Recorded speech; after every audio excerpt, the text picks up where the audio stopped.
Mr. Paul Devito, nice to meet you. Nice to meet you. Nice to meet you as well. And thank you for welcoming me to your neighborhood, Elliott. My pleasure. How long have you lived here? 13 years. Oh, wow. Tell me, what is your most favorite thing about Elliott? Well, I have to say my most favorite is the view. It's tainted, in my opinion, as the best view in the city, and I think we have the best view in the city. Yes. And since I moved here, they've put a lot of effort into maintaining it, making it more appealing, and improving the neighborhood. Yeah? And I think they've done a great job. Well, what kind of improvements have they made? Well, the most notable is the overlook itself. When I first moved here, it wasn't this picturesque.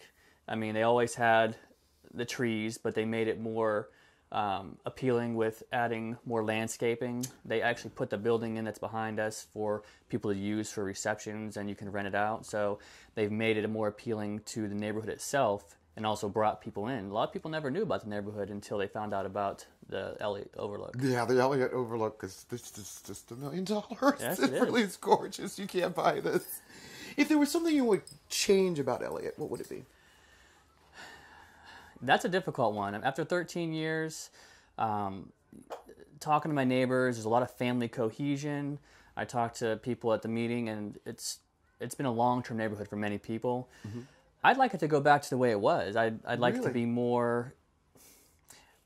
When the neighborhood first was founded, it was built on the same things that are there today. Family, but there were local businesses, a butcher, a hardware store. You didn't have to go anywhere. Yeah. And we're centrally located to so much, but I would want that small town feel in the middle of the city to be back, personally. Because you'd like to you save your dollar and spend it in your community? Correct. Correct. That really makes a community, though. Yes, I agree. Where do you see Elliott in 25 years? If it stayed on the same path, and the people that go to the meetings and get involved, I see no limits to where it can go. I mean, there's been talk about trying to get different stores, if you will. I don't want to say retailers because I don't know any details about the stores, but I see if this continues, I see it getting back to that feel. People want to put back into the neighborhood. People are watching out for the neighborhood. You know, you go to the meetings, you find out what the potential is. You have a vote on what goes on. Right. You know, if you don't like it, there's someone you can talk to. If you like it, you can back it up. I see it getting back to that if people stay the course and really put the effort into it. Do you think that's going to happen? People are going to stay the course?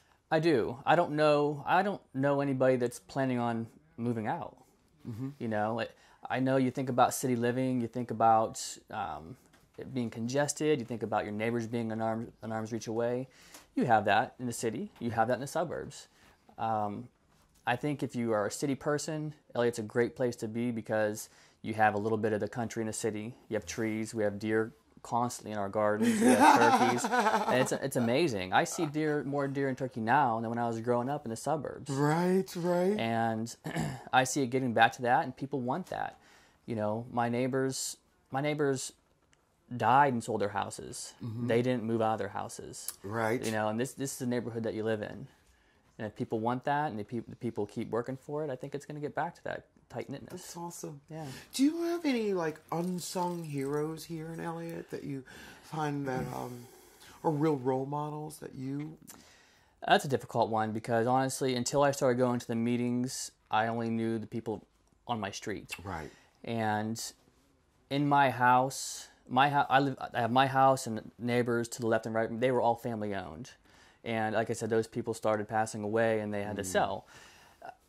I think, without names, anybody who has stayed in the community and tried to improve it and not abandon it, those would be the unsung heroes that tried to keep it going. Absolutely. You know, absolutely. And I think they're all up and down the streets of Elliott. What do you envision for your children that Elliott has to offer for your babies? You have 3 children, right? I do. I have 3 children. Diversity. Diversity? Yeah, I mean, you have different religious denominations. There's 3 churches within a throne's of each other. You have different ethnicities. Mm-hmm. And then again, like I said, you have some of the country living. So you have a little bit of space to spread out and have a garden, green, get part of nature, right? And then with the trails are close to Elliott. There are bike trails close to Elliott. Okay. That if you're interested in that, you don't have to go far to get a feel of being out of the city. That's wonderful. If that's what you wanted. That's wonderful. Okay, here's one for you. Sure. If you were to imitate another neighborhood in Pittsburgh, what neighborhood would it be and why? I can't think of one. I really can't think of one. I didn't grow up in the city, but moving to Elliott, I had to learn my way around the city, so I'm not getting caught in traffic when there's construction, whatever. I can't think of one. That's excellent. I really can't. That's excellent. Oh.